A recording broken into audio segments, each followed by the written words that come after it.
Can you tell us anything whatsoever? Fine. I know you just give us. One more station. Welcome back to the Two Dudes Talk Music YouTube channel. I am the Reverend Raph, joined once again by my good friend Kyle, aka the Beer Buddy. And our good friends in Thraxas. We have Dan, Isaac, Bull, and Alex joining us today once again. If you didn't catch the podcast episode, go back and watch and or listen to that. Tons of cool shit about WHISPERFEST and the new album that's coming out from these guys, so you're going to want to go and check that out. We'll have links to everything down in the description, but we are here today for the quick question quarter, spelt with Q's, not K's, because we don't roll like that. And basically the whole purpose here is a bunch of rapid fire questions to get into our guests' musical mental minds, understand what makes them tick, what inspires them, what gets them going, and how they got started. So we're going to whip around nice and quick, straight away, right off the gate. First question is, what was the first instrument that you learned to play? Recorder does not count, vocals does. Okay, I'll jump in because I'm the closest to recorder of all of you. I played clarinet. Clarinet? Wow. Ooh, Wow. Very, very nice. Mine was saxophone in the school. Yeah, 100%. Holy shit. I think, trombone. And they took it off me. They took it off me because my arms were too short and I couldn't get the last notes in the school band in year 2. And they put me on drums. I said, I don't do drums. Drums are shit. Next minute. Yeah. Next minute.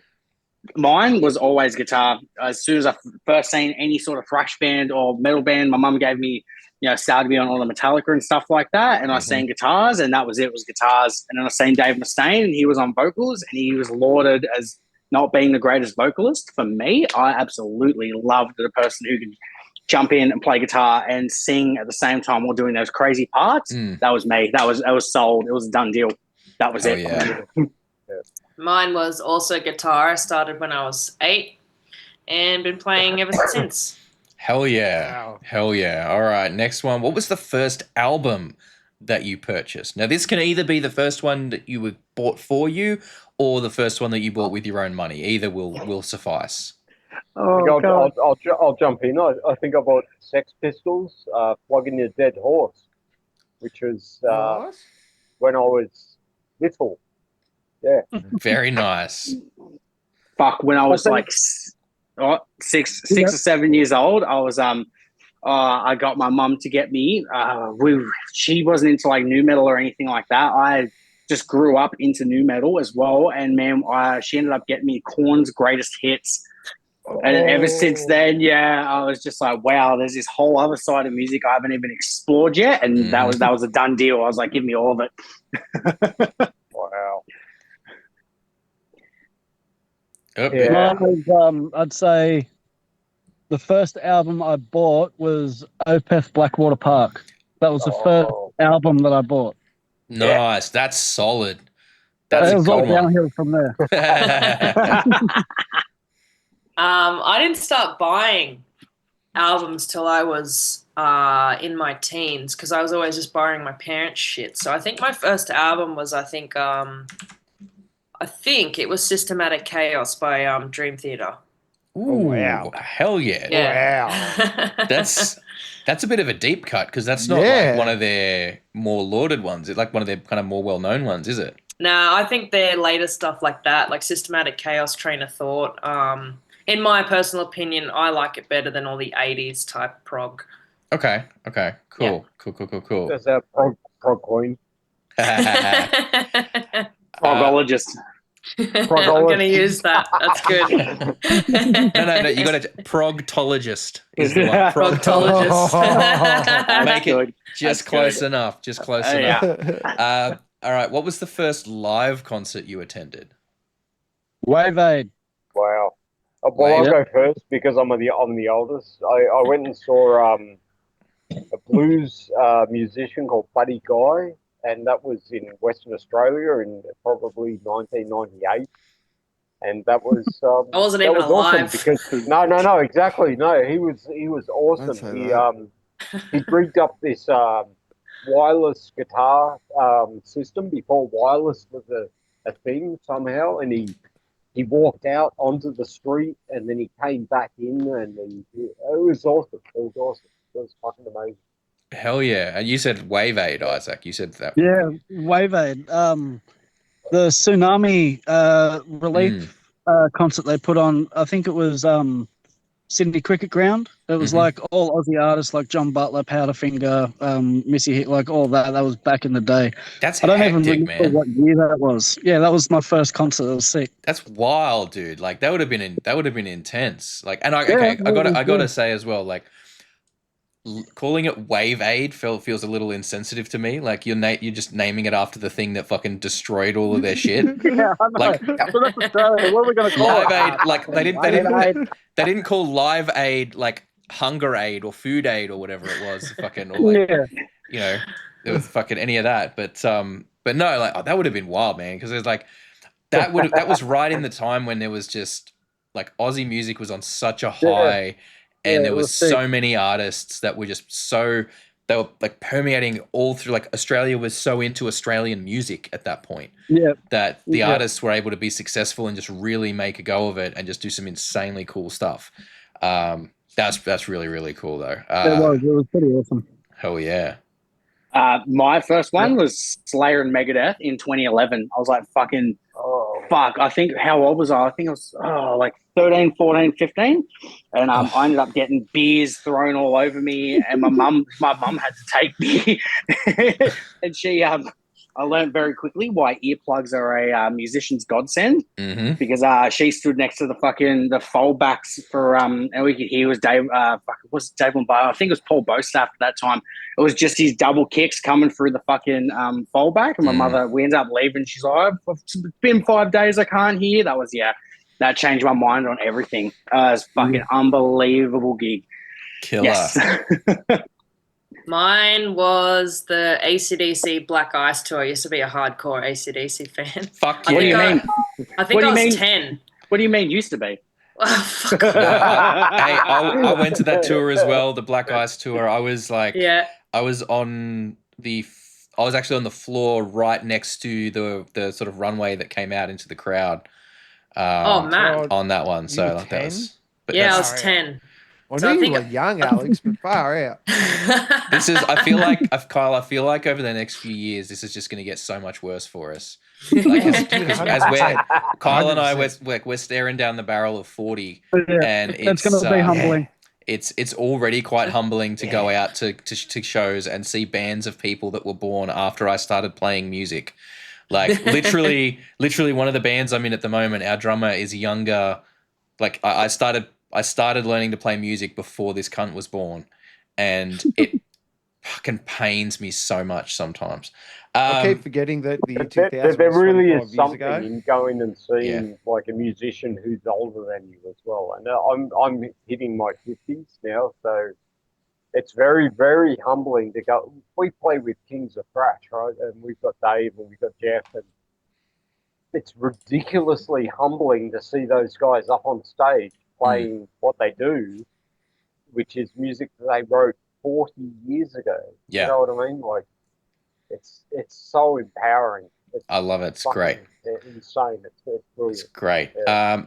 All right. What instrument have you always wanted to learn but haven't yet? Guitar, Cello. 100%. Cello. Did you say Yeah, cello? Shut up. No, hey, cello's a good one. I gave it a crack as well. It's challenging, but it's worthwhile. It's a beautiful sounding instrument. Yeah, That's a very good question. I would say drums. I would say drums. Just I watch what Isaac does, and then I'm like, can I have a go on your kit? He's like, yeah, man. And then I can only literally do a breakdown beat. So it's just straight doubles and just with the china and the snare on every third. He's like, oh, this is how you do this. I'm like, please don't overload me, bro. Screw this. I want to be able to do my thing. Mine may be the same. It'd be drums, or I'd like to learn something really complex, like violin or something. That shit's fucking hard. Like, how do you even start? Yeah. Yeah. And you see those classical artists and you look at it and it's just like, holy fuck. Like guitar's one thing, but you can get away with palm mutes and bullshit like that. But on a violin, there's not. I think some instruments. I think some instruments are a little bit like gymnastics. You have to start it when you're 5 and never stop and like do it. All the time and never stop doing it to get to that top level of it. Yeah. But no, like instruments like violin and cello, like they are, there's a lot there to be gained from those. And I'll be honest with you. Since we've had violin and cello, what I'd love to see on the next Thraxas release is some kind of interlude or like outro maybe that's a bit more mellow and solemn and has violin and cello on it. That's your mission. That's your mission. If you leave it up to me, I'll make one. 100%. 100%. I would be keen to see how that works live. Because that's all I can do on guitar. Yeah. No, you go get one of those old Boss pedals, the ones with all the multi effects on it that had like 100 different effects. You're probably not old enough, Alex, but Thanks. I know what you're talking old about. enough to remember. You know what I'm talking about, Raph? I had the Red Boss one, the Red Boss bass multi effects unit. I had one of those for many years. I think my dad's still got one. All right, mate. I should get him I should fucking buy that off him if he'd be willing to sell it because it's probably probably goes pretty hard these days. All right. If you could pick one big band, so one each, one big band or artist to open a show for, who would it be? For me and Isaac? Lamb of God. Fuck you. I'll take you this time.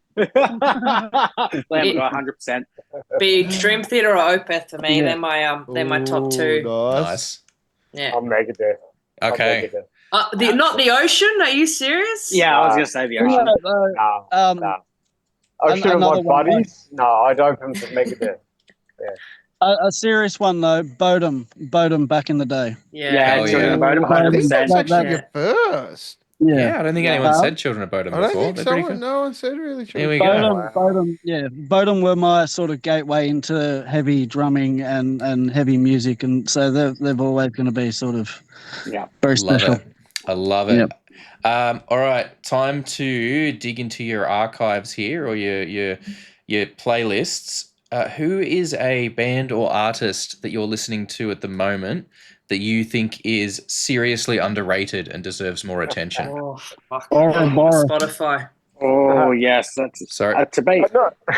Annihilator. You already said that, man. No, but I'm just listening to them right now. Oh, actually, I got one. Fucking Jerry Cantrell's solo album. Holy shit. Yeah. It's like Alice on Chains on crack, man. Go listen to it. What? Alice in Chains. Alice in Chains. Yeah. Whatever I just On said, I got crack. so excited. Yeah, Alice in Who is Chains it? on fucking crack. Jerry Cantrell. Yeah, Jerry Cantrell. Yeah, No, I mean, He's in the band, but he's his done solo- a solo album. yeah, his solo He's stuff's pretty hot, always Pretty like hot. really maintained a lot of that energy because I mean, I guess you think about it, he was one of the he a lot of his sound is just Alice in Chains sound It is, anyway. yeah. You know, it's Yeah. but that's That's a really good cool. one. What was I know someone like- jumped in super quick with one there. Yeah. What was Ouroboros. I believe that's how it's pronounced. They used to be called Dread, and they I think in the early 2000s. I think the latest was 2015. Mhm. But going over their albums, like the riffs and the technicality, it's just like pure death metal, and it's Hell just yeah. like balls to the wall. And yeah, I wish they were around a bit more or a bit more in the scene. I'd love to see them live. Yeah. I find this a hard one because what was considered like new school to me that I loved for the new thrash bands would now be considered like some of them are defunct, but like there would be Evil, Lazarus AD, and there were Power Trip. Rest in peace, fucking Riley. Right, but yeah, they were just like, and I remember listening to them, but I can't even believe it. It's been like 10 years. But they were like new on the scene back then, even longer. And some of those albums were just like really crucial points for me for that new wave sort of fucking thrash metal that really kind of paved the way as well. Nice. And I don't even know what they're up to now, but man, I just go back to some of their albums and very underrated bands. Okay, cool. So a lot of that sort of new wave of American heavy metal type era stuff. Yes. Yeah. Which I mean, look, I know it doesn't get obviously as lauded as the new wave of British heavy metal from the 80s, but like new wave of American heavy metal era, that kind of late back half of the 2000s especially was just so packed. Like Yeah, 100%. 100%. unreal. And even the bands that were sort of, a bit more adjacent to that rather than right in the thick of it were just, absolute icons. I love it. Okay, what is something people may be surprised to learn about you? I'm gay. No, that's not surprised. Kidding. Definitely one thing I'll say is I actually sit outside of the bounds of like, I feel like when you play music for like as long as we have, I find like thrash is always my biggest thing. Like metal is always my number one favorite. But then I go outside of the realms and I listen to a lot of Australian hip hop. And then like I go to like, like gangster rap and things like that. And like it's hard because you grow up in those scenes around it. And I was kind of always a black sheep for listening to like metal and things like that. But like for me in music, if it's good, man. And like even me and my girlfriend, we listen to like hard style, so DEFCON, like rave sort of music, and it gets everyone. Because I'll roll up to band practice and I'll literally just like stick an Australian like Aussie rap song into the microphone, and everyone just kind of sits there and looks at me like I'm an idiot. Are you have you listened to have you come across Mudrat yet? No, Mudrat. Mudrat, Yeah. check him out. Check it out. It's like Aussie, it's that real Aussie rap kind of vibe, but with some kind of new metal energy in it as well. Yeah, okay. It's very like very sort of like anti-establishment, anti-government sort of stuff. Really, really cool. Really cool. Well worth checking out. I find the same for new metal. You tell people that you like new metal, and especially like when we play shows and stuff like that, and they're like, "What are your influences?" And I tell them like Korn, even Limp Bizkit, and things like that, and they're just kind of like, they're like, "Oh, it's not real metal," and I'm like, "No, man, like, yeah, It's not real metal. Yeah, I know." I'm like, I just, it boggles my mind because I'm like, so many people get into it from those gateways, but like. I treasure those. I cannot believe that in 2025 there is still absolute wankers in the thrash scene that are dunking on these fucking things like they're like as if they've done anything musically that's on anything close to it. Like, well, I mean, I'm sorry, but like it's not real metal. Okay, well then where's your fucking metal album then? I feel real metal album. Yeah. I feel it's whatever gets people into the gateway of music. It doesn't matter what it is, as long as you find that path there. Forever grateful for those bands just for like having stuff like that. Yes. Yeah. I don't give a shit what you're listening to as long as you have distortion, little buddy. Yeah. All right. Who's next to share with the group? Some of the big bands are extremely blessed to be able to bring incredible metal like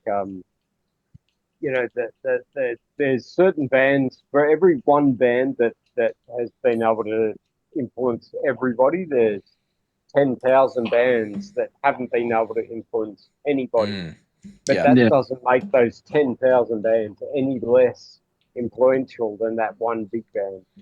And I think it's incredibly powerful music. So, what was the question? What is something people may be surprised to learn about you? I can't do blast beats. Wow. You're not a real drummer. No, I'm not a metal drummer. Does it have to be music related? No, anything. Literally anything. Anything. Okay. See, I feel like I'm quite an open person. What you see is what you get. But maybe something that people won't know is I work in the automotive industry. I sell wheels and tires for a living. Oh wow! I'm very You are very brave, being a woman in that industry and also playing metal in a thrash band. Like that transfers. I feel like it's perfectly. just you like I I'm not trying to sort of like thing, but they're both fields where to my understanding, women just don't get the respect they deserve a lot of the time because they're just kind of overlooked, and I think it says a lot about you as a person, the fact that you're able to be in two fields of that nature. And I mean, you kick ass in music, I can only assume you kick ass at your other fucking job. So, like, yeah, props to You're you selling because all the it's tires. Yeah, I think music, I think nowadays there's a lot more females, not just vocalists. I think, you see a lot of drummers and even bassists, guitarists starting to come out, but the automotive industry, there's more mechanics, but sales reps, I think I'm the only female sales rep in the industry. So I kind of walk in and people are like, oh my fucking God, it's a girl. I'm just like, yes, I'm a fucking girl and I sell wheels. Well done. And it's a double thing Alex. too, because it's like Alex as well. Yeah, well, that's it. Because They see the everyone's going to name have and they that thing won't. where they're just going to assume. Yeah, I get a lot of that. I get called "Hey dude" or whatever. I'm just like, Mm. yeah, I'm a chick, and they're just like, oh shit, sorry. Yeah, but I'll call you dude. It's like, Yeah, but when you like you Yeah. said, you look at the name yeah, it's a- Yeah. and they think I'm a guy. Yeah. yeah. I don't Yeah. like Alex. mate. Never refer to me as mate. I hate that. That's so Oh, blokish. Or sweetheart or champion. Those are definitely no-nos. Yeah, sweetheart and honey is a little bit. Yeah, I don't darling. know. Yeah, the old darling. Ooh. Even I'm like, it just in a joke hearing that, I'm just like, oh. Yeah, it irks ya. It irks ya Yeah, like it nothing does. else. It's an Disgusting. ick. It's Yeah. an absolute Ugh. ick. And Dan, do you want to enlighten us? No, you don't want to share anything? What Oh do you my God. I'm not 50 years old. Boom. Plot twist. Yep. Plot twist. I'm actually 20. So, yeah. You've just had a really hard fucking life. Really fucking hard. Yep. All right. If you could only listen to one album for the rest of your life, Oh. what album would you pick? Ashes of the Wake, Lamb of God. Oh, Yeah. I knew someone was going to drop it. I knew someone was going to drop I've got it. one. I have it fucking tattooed on me, man. So Yeah. Yeah. That's Brilliant. super hard. Tempo of the Damned, Exodus. Ooh. Good one. Yeah. Hell yeah. I'm a prog fan, but I got to put that one there. I'm going to I'd lay probably mine have out. Mm. Yeah, you go. Mine is, sorry, hang on. Mine is Precambrian by The Ocean. Yeah. There we go. Ooh. Yeah. Mine, I'd probably safe bet for me because it's got a bit of everything. Blackwater Park Opeth. Mhm. Wow. It's got everything. It's got heavy. It's got your melodies. It's got everything. Awesome. That It is, does. It does. yeah. Those are the ones of those that I'm familiar with. Those are some great choices, and I will have to check out the other ones for sure. And last question. As we've mentioned before, the quick question, we sometimes get a bit negative on the podcast here, and we're about to, in a moment, for our guests, but tomorrow for all of you viewing people out in YouTube land, about to jump into Get in the Bin. So shit's about to get a bit negative, but we want to close this on a positive. So we're closing out for 2025, the quick question quarter, with what are you most grateful for about your involvement in music? Wow. My biggest one for that would be, I've always looked at it as like everyone passes, everyone dies sort of thing. But like, I've always asked myself, what kind of legacy will I leave in my wake? And so even if, I don't know, even if I have children one day, I would love to I don't believe in afterlives and things like that, but like I would love the idea that my children or their children might stumble upon something we've done in music, and if they can pick it up, look at it, and go, wow, my forefathers, my ancestors, whatever, kind of did this, and inspire them. That would be my biggest thing. So I'm very grateful for like a legacy, leaving a legacy. Nice. Good way to look at it. Yeah. I think you go. You go. That's all right. You go, Dan. You're excited. Go.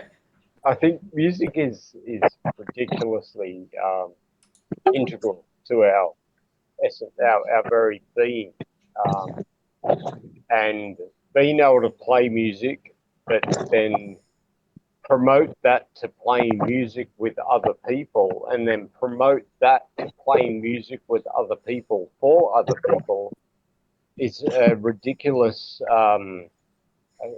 level of satisfaction. It's ridiculous. So that's where I'm at with these beautiful people is that I'm being able to play my instrument with other people for other people who support me, because playing for other people isn't very comfortable. But yeah, it's integral to all of us. And without music, I think that we're Yeah. if you don't have music, you're kind of struggling. So Yeah. Mine is Alex? going to be a little bit personal, I think, actually. Okay. With music, I think what I'm grateful for is, I guess probably the first thing is finding these guys. Like, I think you wouldn't really pick it, but in high school, I was like a total loner. I had no friends. I really struggled in the social aspect. I used to sit in my car and read by myself. That was like my nerd time, and I really struggled to make friends and that sort of thing. And then when I met these guys literally on a Facebook ad, it opened this whole world, and the metal scene as a whole, and I'm like, holy shit. And then I think it helped me grow as a person as well, like to where I am now. I would never fucking do interviews 10 years ago. If you asked me to do that, I'd laugh at you. And now we're doing that sort of shit and, traveling and touring and playing in front of people. So I feel that I'm grateful for, being able to meet these guys. And now my whole circle is the metal scene. Like, those are my friends and my mates. And I think the personal growth that's come with that, like I said, I feel like I'm probably a bit extroverted, which is the total flip of what I was when I was 16 to 18. So I feel like, yes, the personal growth for me, and now being able to find like my own identity and a sense of belonging, I think, as well. It's very personal and a bit cringe, but whatever. No, man. No, Mate, it's Bonnie, not cringe me at and all. Raph are sitting- every single thing, me and Raph say this all the time, every single thing that we have in our lives stems from this scene. And this is the reason why we do what we do. Yeah. To give back to what gave us so much. Oh, hell My yeah. life, Oh, my yeah. friends, Oh, yeah. every single Yeah. friend I have Yeah. it has something to do with music. Yeah. See, mine would just be the opportunities, the people, the places. Like, before we started like knuckling down and actually getting serious and playing other states and all that, like, I've never been out of New South Wales, and now I'm having that opportunity to go everywhere. But I think the most thing I'm grateful for is like the geeky, nerdy side of it, like how productions run, how gigs run, how to set up the kit properly in a live scenario, not just in your basement, how shit works, you know what I mean? Not just how shit works, but how shit works on time. Like how gigs work, and like festivals and lineups, and the work and effort that go into it, and being sort of a part of that is massive to me, you know what I mean? Like, it's one thing watching your favorite band, but it's another thing sort of watching your favorite band on the sidelines, like behind the curtain or whatever, watching them same floor, it's surreal sort of thing, you know what I mean? Being behind the scenes and meeting people for who they are, not just their on stages personas and all that type of stuff. Yeah. Yeah, that's mad. 100%. That's amazing. Thank you, Those everyone. are good ones. That was really good. ones. Thank you, everyone, for sharing and being a It's bit humble. vulnerable there. We very much appreciate it. Well, I'm going to take care of this bloke. Thank you very, very much to Alex, Bull, Dan, and Isaac from Thraxas. We'll have links to the WHISPERFEST stuff down below, as well as all the socials. Keep an eye out. They got their new album, Violent Vacation, coming out real soon, so you'll want to be on top of that. As we said, if you haven't listened to the podcast, go back and check that out. And we will have Get in the Bin coming tomorrow, so keep an eye out for that one as well. And we will catch you guys later. Peace out, everybody. Thank you so much for hanging out with us today. We really hope you had a good time. If you did, please consider hitting that subscribe button and the notification bell down there. It helps the channel grow. We are still a fairly young channel, and we like to try and grow our audience all over the world. We do also, for those of you who are interested, have a Patreon. It's just a couple of bucks a month. At the moment, you get all the videos early and ad-free, but we are working on ways to increase the value of that and make it a bit more enticing. So don't forget to keep an eye out and check back on what's going on over there. Other than that, thank you so much for your time. Enjoy the rest of your day.